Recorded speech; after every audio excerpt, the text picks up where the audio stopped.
Hello, Star Wars and unboxing fans. Welcome to an Thoughts Behind the Wheel episode of Darth Tuba Star Wars Unboxing Show. I'm your host, Darth Tuba, with Thoughts Behind the Wheel.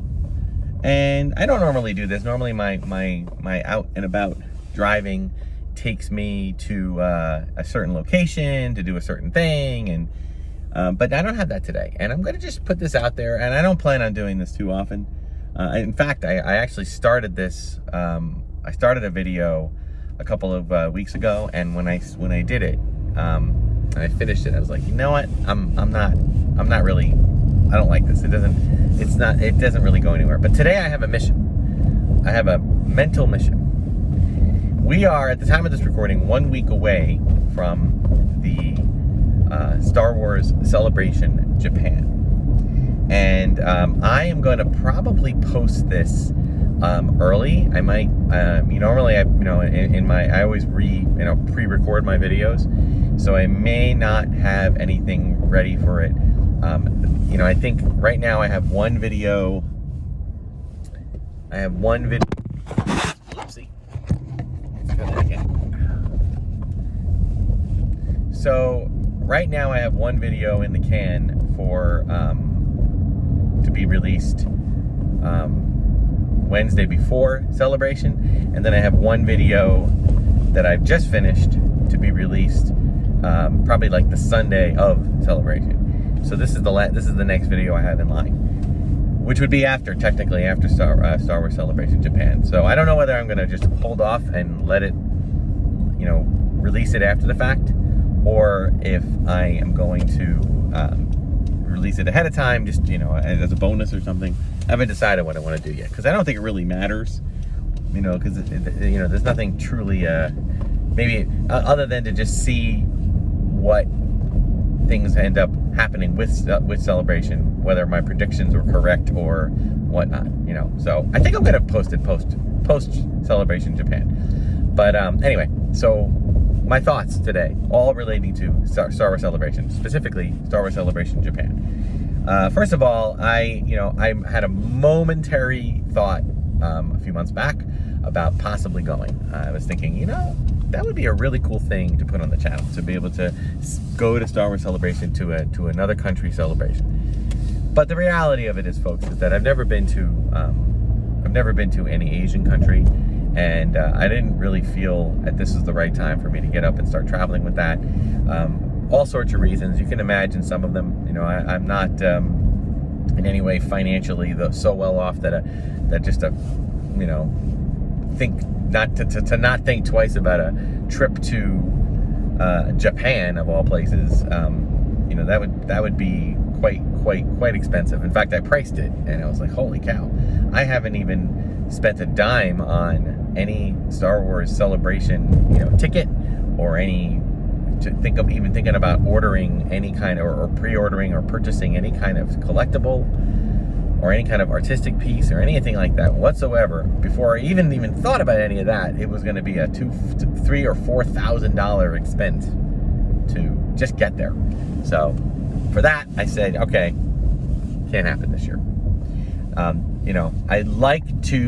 think the next celebration that I plan on attending in person for sure would be the next one that takes place in the U.S. Preferably in the East Coast, so I guess Orlando. It seems like they stick to Orlando. Pardon me. We have these things in Flemington, New Jersey. Not Flemington, that's my town that I live in, but New Jersey. They're called circles. Some of you Brits might call them roundabouts, and they're really, really, really challenging. Okay, here we go. I'm gonna move and hopefully not knock over the phone. Okay, good. So if it's an Orlando one and I don't have a direct conflict with anything related to my job, I am going to absolutely attend. If it's an Anaheim one, I might attend. That's a little bit more daunting, a little bit more of a chore, but I may still try, so we'll see. So anyway, Star Wars Celebration Japan, it's such an interesting time right now because, we don't have any, we do have a movie coming next year with Mandalorian and Grogu in the theaters. We do have a lot of announced projects from last Celebration that some of which are continuing to move along, some of which are still in kind of limbo, and some of which have been altogether canceled. So I'm not sure what kind of things to expect. So my guess is we're certainly going to see, here's some of my predictions in terms of announcements. I think we're going to see some Mandalorian and Grogu, or at least those that are there, are going to see some Mandalorian and Grogu, maybe a teaser, a sizzle reel, a trailer. I don't know if it might be a little soon for if it's coming out next year. That's a little early for a teaser, but maybe a clip from it. So who knows? We'll have to wait and see. But I know that something is coming. That would be shocking if we did not get some kind of announcement for Mandalorian and Grogu. Perhaps another film announcement, maybe something a little bit more concrete from one of the ones they've already talked about. I predict something of that nature. I predict maybe some more streaming stuff, although I do believe they're kind of pulling back from a lot of streaming series. Maybe they're gonna kind of do the reverse. I know Obi-Wan was gonna be a movie and then they switched it to a streaming series. So that makes me think that maybe they're going to flip it back. They get some ideas for streaming movies or streaming ideas that they're gonna try to release into theaters.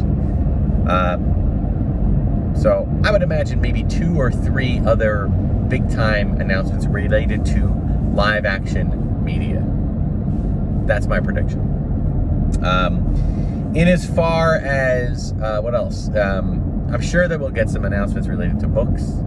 I'm sure we'll get some announcements related to comics, and those are not things that I pay too much attention to, frankly, but I'm sure they'll be out there. Now, one thing I'm really curious about, and maybe some people have some knowledge and they can leave a comment, is are they going to have the Star Wars, live stream? I got to be honest. I've been loving the live stream more and more every year, and I wonder if that is something that's problematic for them. It feels like it's getting bigger and bigger and bigger. I mean, it felt like almost the last one I watched, I guess it was 2 years ago, it felt like you did not even need to go, I mean, think about it. Most of the most of the live stream, by the last one that they did, I love Anthony Carboni, and I love the other people that they brought out there, and they had a lot of great interviews. They were all real, not excessively long. They were good, 5, 10, 15-minute interviews. They were all over the place. They ranged from older actors to the newer actors to all the different properties coming out. I mean, it was so well set up. I loved it. And I thought to myself, this is so nice. You're getting all this stuff. You're getting all this stuff up front. Yeah, I mean, you're not there experiencing the energy, and I appreciate that that's different. And it's a great, it's a reasonable facsimile. It's a reasonable substitute. So that's nice, But yeah, you're not really getting that level of, true full energy participation. But you're there. You're getting. You're witnessing the interviews. You're not like the thousands of people that are surrounding that stage. Chances are, if I were there, I'd be way in the back, trying to see, straining my neck to try to see stuff, holding my phone up, trying to get pictures. Whereas the live stream, it's all close up, all there. You're in the front row. I don't know. To me, it's kind of nice, And that makes me wonder. And I think, then if I really wanted any of the collectible items, my goodness, they're all available on eBay by the next day. And yeah, they might be twice the price, but I saved $3,000 to $4,000 not traveling to Japan. So if I really want a collectible, is it really so bad to pay that extra price, even for the scalpers or whatever? Not necessarily. So I wonder if Lucasfilm knows this. They did have a D23 Expo stream happen a couple of times ago, and then the last D23 Expo they did not stream. So that makes me wonder, are they getting away from that? Well, we'll find out in a week from the time of this recording. So I hope, my hope is that they will continue to run a 3 or 4 day stream. It is just so awesome to be able to have that on and feel like you're there. Now, I don't know what the time difference will do to that. It's going to obviously be on their time, and I got to figure out what the time difference is. So that'll be interesting. But that's a hope. I mean, it's not really a prediction, it's more of a hope that they do continue to run that. And I hope Anthony Carboni and I hope Andy Gutierrez comes back. I really miss them. I missed This Week in Star Wars, or the Star Wars show that come up on YouTube. I really wish that they would bring that back. And they even had, even the short one, This Week in Star Wars, was really fun, and they got rid of that. So I don't know, I guess there just isn't enough news right now to warrant any of that information. So, you know, a weekly show, so we'll see what happens. But hopefully they'll have the streaming.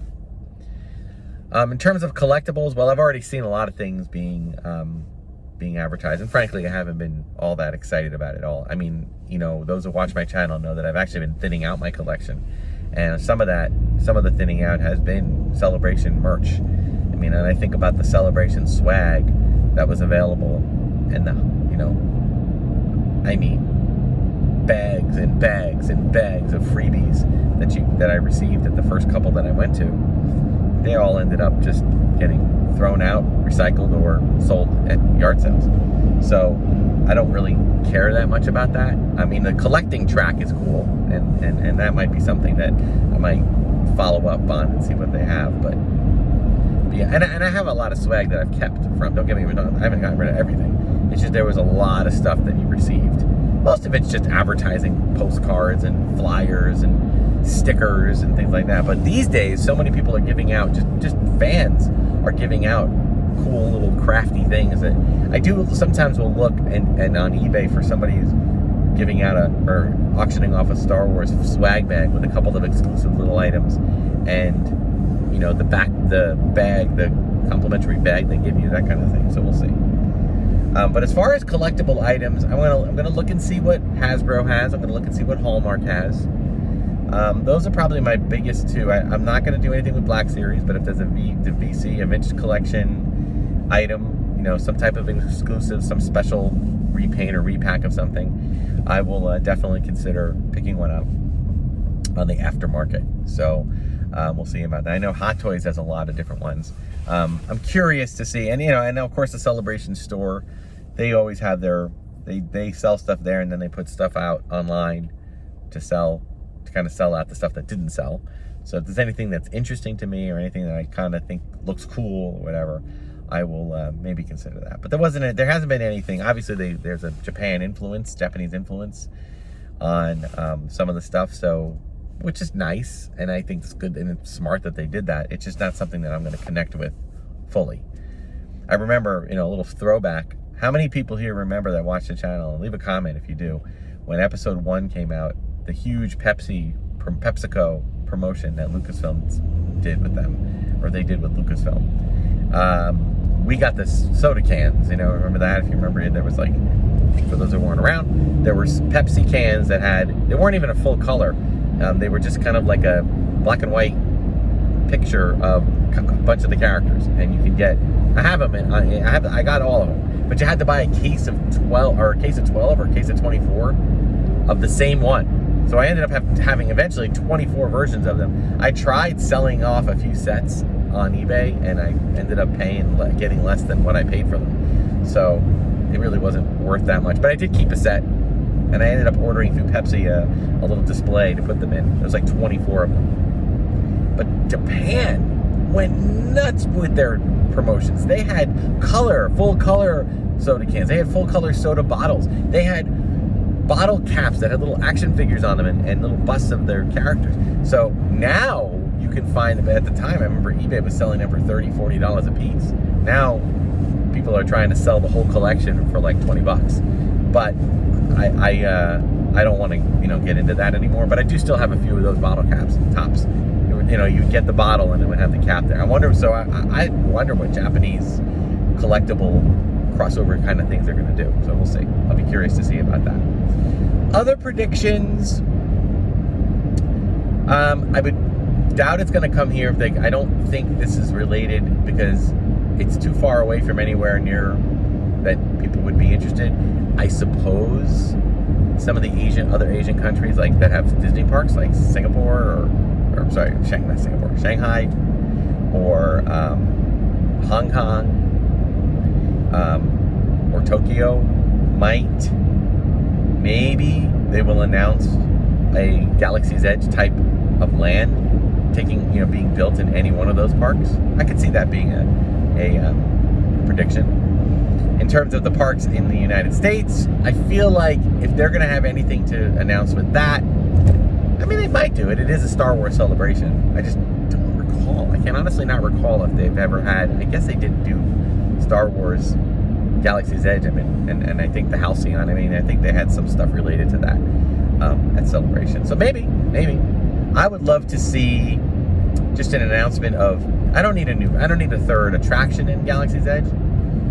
The only thing that I would like right now is a restaurant. That would be my big wish, is a restaurant. A small wish would be bring more characters into Galaxy's Edge. Let's get in. Let's do kind of what Anaheim is doing, and bring in other characters, come and go. They don't have to be there permanently. Maybe I know why they do that in Disneyland. They do that in Disney because Disneyland's a locals park. Versus Magic Kingdom or on all the parks in Florida are not local. They're vacation only, so they can keep Rey and Kylo and the Stormtroopers and the First Order officers and Chewie and maybe that new one Vimerati, and they can just limit it to that. They did bring Mando and Grogu in, and they're still there. So I wish that they would add more characters just from time to time, whether it's seasonal or whatever. It would be nice. So if they announce that, I know they announced little droids were going to come around at least for some time. I don't know how long they're going to stay, but we'll see. So those are some of my predictions. So maybe if you're let's hopefully we'll be able to watch it and not just on the live stream together and not just put stuff out there. I will not be able to put out any reactionary stuff. I will say I am traveling soon. I will be running a trip to Southern California, so there will be a Galaxy's Edge trip in there. There will be a Seasons of the Force trip. There will be a Star Wars Night ticketed event trip, all taking place. I don't know how much of that I'm going to film, but I will do my best. I might probably film a little bit of it all and just kind of compress it into one video, unless I'm able to. I have a job that I'm doing there, so I can't. And that has to take priority, so I may not film anything. So in which case I'll just talk about it at the next video. But hopefully I can get some footage to share on the channel.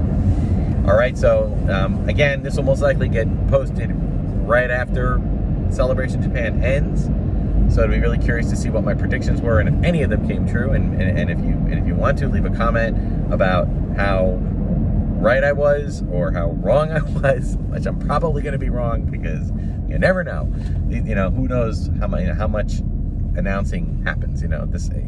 Part of it because it's in Japan, but again, I think a lot of eyes and ears are going to. It's a Star Wars event. It's a fully sanctioned Star Wars event, and I know there's going to be people like really, really paying attention, hoping for major announcements. So.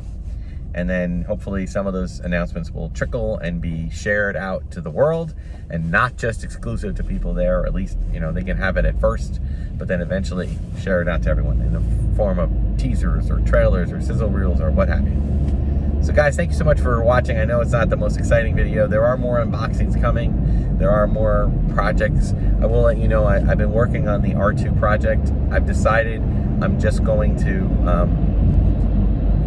do maybe 2 or 3 in a row and just high speed the video. So because it's just been a lot of things with the R2 build, there's always been one item missing, and they told me that it would be missing. It was just delayed. I just wish they would hold off on sending me anything until they have all the pieces to send. So, but we're mostly there. I'm only short one package, and I'm almost halfway done. That's what they said. It's 100 issues. I'm like at issue number 47, I think. So almost halfway. But I'll get you guys an update with that video coming soon. Hopefully some Galaxy's Edge, Batuu West videos, and Seasons of the Force video coming, and a few other things along the way. So thanks so much for watching. Like, subscribe, hit the notification button. Check out Instagram, Bluesky, excuse me. And no longer on X. I doubt I've been speaking about Red 5. I'm no longer going to speak about Red 5 until they jump over to Bluesky or another, you know, so I'll be actively searching for another place to maybe help promote the channel, another grouping to get a hold of. But check out the Facebook group, Star Wars Unboxing page, and until next time, may the Force and the toys be with you.